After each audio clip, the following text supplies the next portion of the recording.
Abandoned towns can be found scattered across the globe and are usually the epilogue of natural disaster or ever-changing economic factors. But every so often, an established settlement can turn into a ghost town for much more sinister reasons. This week, we investigate a rural Alaskan town which was allegedly abandoned because of something in the forest.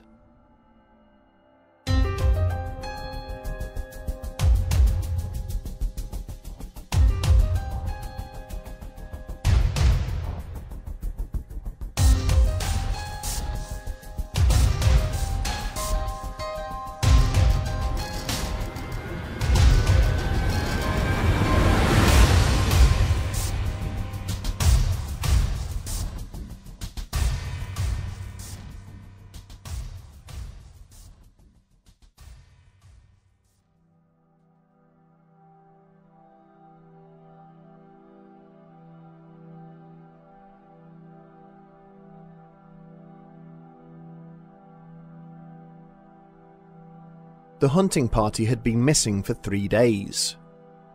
It had consisted of 3 local factory workers who had set off on the Friday evening, equipped with their bow hunting and camping equipment. Their quarry was docile enough, wild Dhole sheep which inhabited the highlands surrounding the region.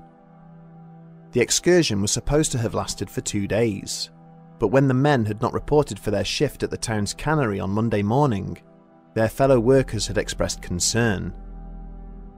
It was entirely possible they might have encountered a grey wolf or even a bear on their travels, and maybe some of them had been injured or worse. When by Tuesday there was still no sign of the men, the alarm was raised and a search party was quickly assembled, setting off into the mountains to find their missing friends and neighbours. The first sign that something might have gone catastrophically wrong was the discovery of a discarded hunting bow, swinging lazily back and forth in the wind amidst the branches of a tightly packed grove of spruce trees. The weapon had been snapped into 2 pieces, still connected by the drawstring, an act that would have required enormous strength to achieve. Spreading out across the area, the searchers also found the scattered contents of a quiver of arrows and some unopened tins of food, but of the men themselves there was no trace. All 3 were Native Americans and experienced hunters, who had previously ventured back and forth into the region on many occasions. Their disappearance was troubling to the townsfolk, but the full horror behind the tragedy was yet to be revealed. Several weeks later, a man fishing in one of the more isolated mountain lagoons had spotted something submerged beneath the waters a short distance away. As he waded closer to see what the object was, he managed to make out the upper body of an adult male, apparently missing its head and right arm. The authorities were notified and made their way up to the lagoon to assess the scene. When the body was finally recovered, it was identified as one of the 3 missing bow hunters, but a post-mortem of the remains did little to answer the concerns of the victims' loved ones. Instead, it only raised more difficult questions. The local doctor was used to dealing with victims of animal attacks or injuries sustained whilst climbing and descending the steep rock faces that dotted the region, but the wounds found on the body of the dead hunter bore little resemblance to anything he had seen before. There were no claw or bite marks to indicate animal predation, no blunt force trauma that might indicate a fall. It was as if some unknown force had literally pulled the unfortunate victim apart, the dismembered appendages carelessly thrown to one side in the process. Of his 2 fellow hunters, no sign was ever found, and no further efforts were made to locate them. The local community had long come to believe that some mysteries were best left unsolved. In September of 1785, an expedition funded by King George's Sound Company had set sail from England, with the purpose of expanding their existing stake in the North American fur trade. This endeavour consisted of 92 men sailing in 2 ships, the King George and the Queen Charlotte, and was planned to last for a period of over 3 years. After spending nearly 2 years slowly making their way across to the North American continent via the various trading posts of the Atlantic and Pacific Ocean, the ships found themselves cruising along the western coast of Alaska in August of 1787. As the weather conditions unexpectedly deteriorated, the decision was made to drop anchor in a nearby bay, which would provide shelter for the beleaguered vessels over the next few days. The expedition's leaders were so enamoured with the rolling hillsides and seemingly endless woodland that surrounded this idyllic location that they made repeated references to it in their dispatches home. It would end up being recorded on their maps as Portlock Harbour, named after the commanding officer of the King George, Captain Nathaniel Portlock.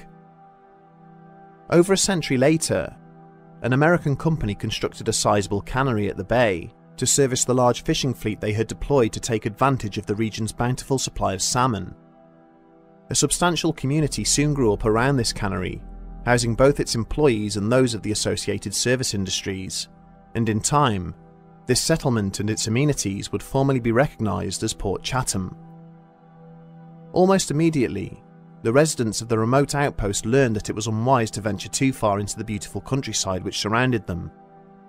Hunters reported having discovered horribly mutilated moose carcasses, with mysterious animal tracks found leading away from where the bloody remains had been found.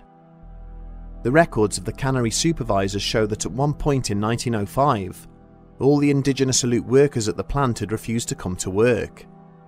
They stated that there was a dark force that dwelled within the region, which they called the Nantinak, and that it did not want them residing in its territory. Eventually, after some negotiation, they did return to work on the factory floor, with the owners assuming the story had been deceitfully manufactured by the natives as a ploy to increase their wages.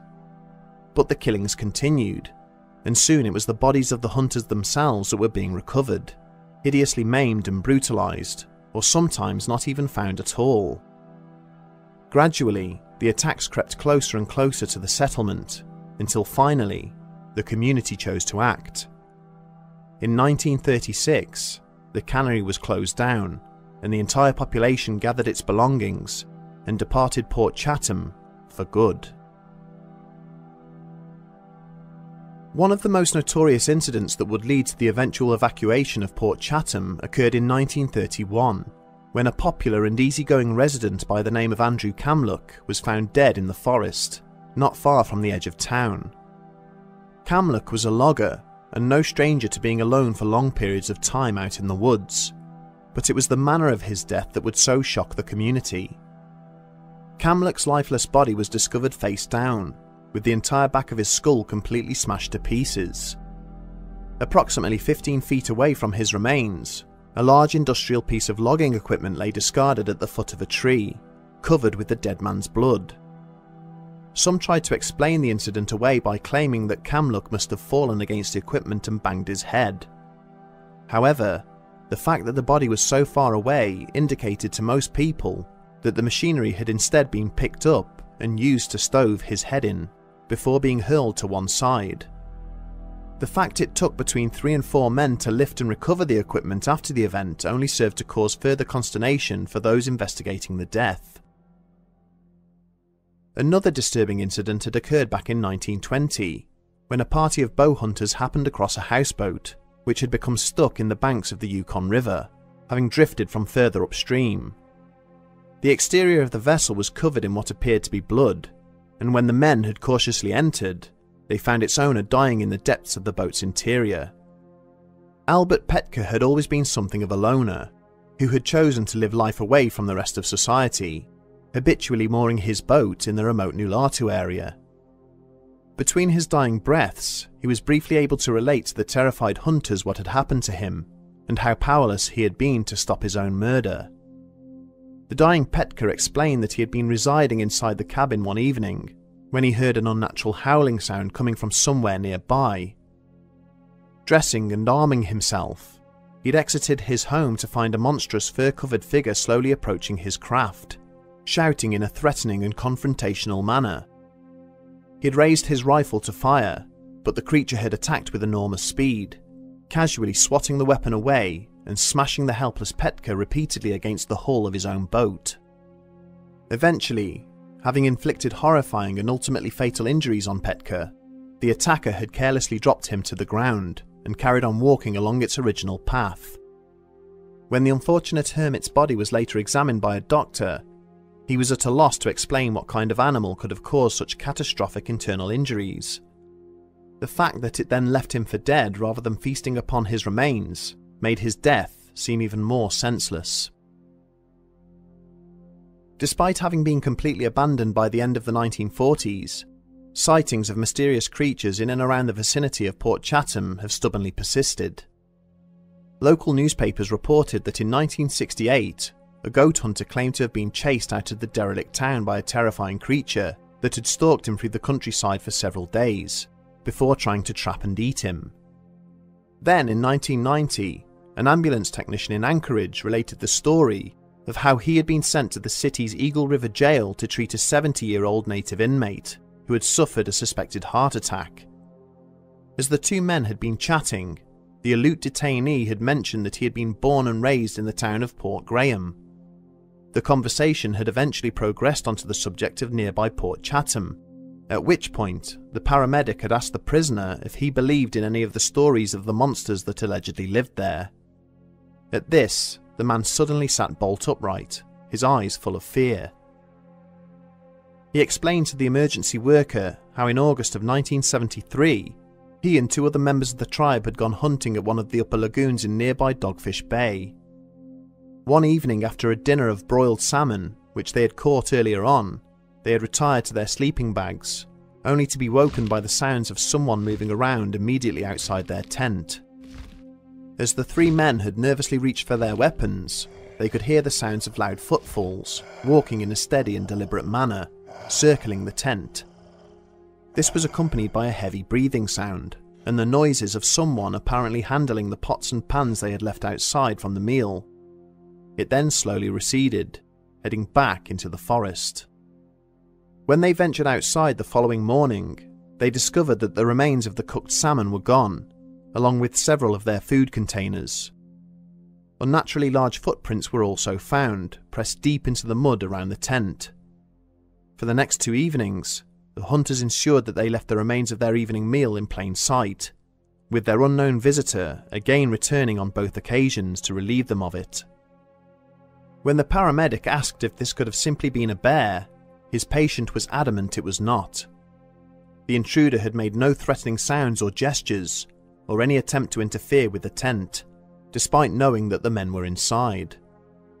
Their visitor, he claimed, had been the Nantinak, and only the fact that they had treated it with deference and respect had saved their lives. Stories of entities that are part man, part monster can be found throughout the history of the indigenous tribes of North America, and in future episodes we will go on to examine more of them. In the case of the Nantinak, the Aleut go to great lengths to assert that the creature was not always the monstrous entity it became, and was originally a normal human being who was cursed by dark forces and turned into this tragic creation. The murderous creature is also not the only strange phenomenon to be associated with the windswept cliffs of the Kenai Peninsula. The Aleut tribe also tell of the vengeful spirit of a young maiden who was lured to her death by an unknown killer. Panicked warriors would, on occasion, return to the tribe, stating that a pale-faced woman with flowing black hair had emerged from the rock face beside them, trying to take hold of them with frozen hands and drag them to their deaths. The area immediately surrounding both Portlock and Port Chatham is saturated with seemingly endless cave networks and deep glacial valleys, both of which remain notoriously difficult to negotiate. Hunters in the region have reported following trails of 18-inch long humanoid footprints. Experienced trackers have identified that whatever is making these prints is overhauling and ambushing unfortunate moose or caribou, and then proceeding away from the carcasses in a straight line towards the safety of the nearby mist-shrouded mountains. Is it possible that left to its own devices in such an untouched region of the globe, some long-lost hominid has continued to evolve at a more leisurely pace than our own? Are the incidents that have taken place over the last century evidence that in the future, our two species are destined to eventually come into open confrontation and collide with one another? Or is it all a case of mistaken identity? The Alaskan wilds are heavily populated with bears and other natural predators.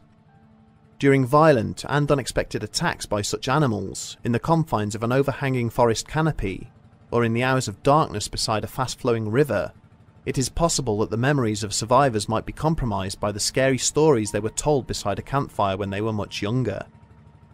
No matter where on Earth you might choose to spend some leisure time, every different society and community possesses its own legends and tales of the supernatural, be these ghosts, monsters, or creatures from another place. We have all grown up hearing stories of things that are dark and dangerous and reside at the fringes of our natural environment. In the case of Port Chatham, it is clear that whatever factors may have contributed to the abandonment of the settlement, the pervading fear of attack by a Sasquatch-like beast that would persistently venture down from the neighbouring mountains certainly contributed to the people's eventual decision to leave. In time, as more and more residents chose to depart, the legend naturally grew in strength, in turn affecting those who had elected to remain. Whether there is any truth to the tale, the mere notion of it became too strong to resist, and finally pushed the remainder of the workers out of Port Chatham to the neighbouring town of Portlock. To the Aleut, there is little doubt. At some point in their history, the Nantinak was a very real threat, something to be feared and avoided, and in some ways, whether it ever actually existed is entirely irrelevant. It continues to haunt the forests surrounding Portlock Bay, even to this very day.